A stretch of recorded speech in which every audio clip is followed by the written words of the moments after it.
You who don't know who I am, I'm Jason Fischer. I'm the tournament director with the Lake Erie Walleye Trail, and I'm going to give an official statement. I want to start out by apologizing to a few people before I make this official statement. I pride myself in getting the youth involved in fishing and welcoming the youth to all of our tournaments. Love to hear that. I pride myself in making sure that they feel special while they attend our events.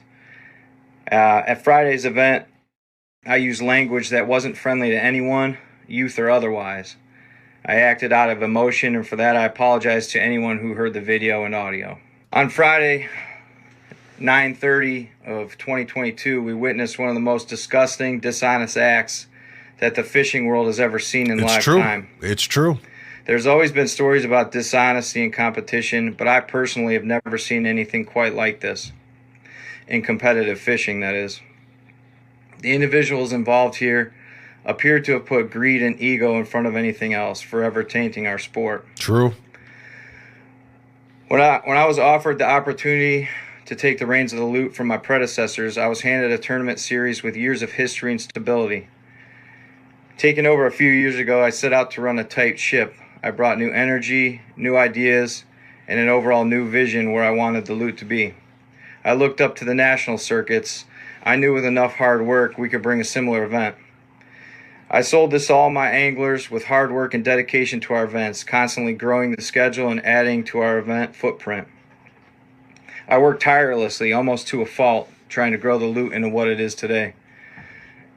You all responded by filling field after field with 60, 70, 80, 90, 100 plus boat fields. That's amazing. I knew that I earned your trust as tournament director, and that only fueled my desire to give you guys what you wanted, what Lake Erie deserved.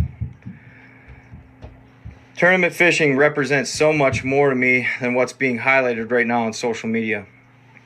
These things my anglers do to serve the community astound me. They get involved in the community. They donate time. They donate food to local causes. They put on seminars for the youth fishing clinics, and they show the next generation how much fun the outdoors can be. They take wounded warriors and veterans fishing. They constantly look for ways to give back to the community. Most importantly, I see what my anglers do in times of need. They rally together, and they make sure that any person or family knows they have everything they need to battle anything life throws at them. This very tournament, on Friday, perfect strangers came together raising money and awareness for a family who has a 6-year-old battling leukemia. This year alone, I can safely say our local anglers associated with the loot raised around $10,000 for different families. Last year was the same. These very guys started a charity event behind my own back, didn't tell me, and they raised funds in my name and made this an annual event each spring, and we donated the money to local anglers or families in the time of need. That's awesome. Tournament anglers fuel this economy, with paycheck after paycheck being spent at hotels, gas stations, local bait shops. They also give their sponsors advertisement and spread the word on great new products, constantly fueling this industry. Tournament anglers extend the fishing season into the cold spring and far past the fall into the snowflakes, outside a normal recreational angler season. To see so much negative light on our sport hurts me to the core. Fishing is a national pastime and something that's passed down from generation to generation. My fondest memories as a tournament director stem from guys like Mike Moken and 13-year-old Jack Moken winning Team of the Year my first year as tournament director. Gary Pondergrass fishing with young Jordan and Gavin, both of which won the Loot MVPs this year at Lorraine. I can't wait to talk about my son or daughter fishing with me, weighing in a great 5-fish bag like Lake Erie legend Gary Zart does when he talks to me with tears in his eyes about kid walleye.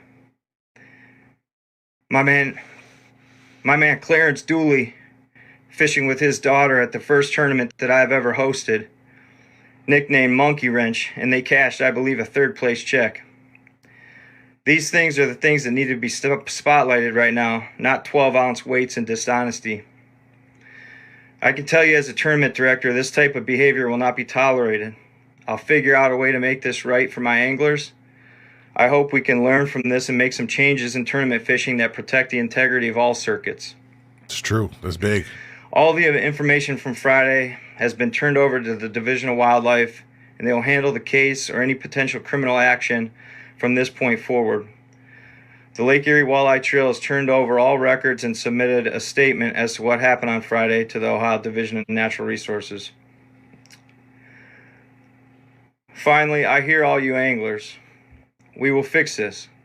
We'll start by implementing new rules at weigh-ins and in boat checks. We'll work hard this off-season and learn from you all as to what safeguards you want to see in our series, and I promise you we'll implement change.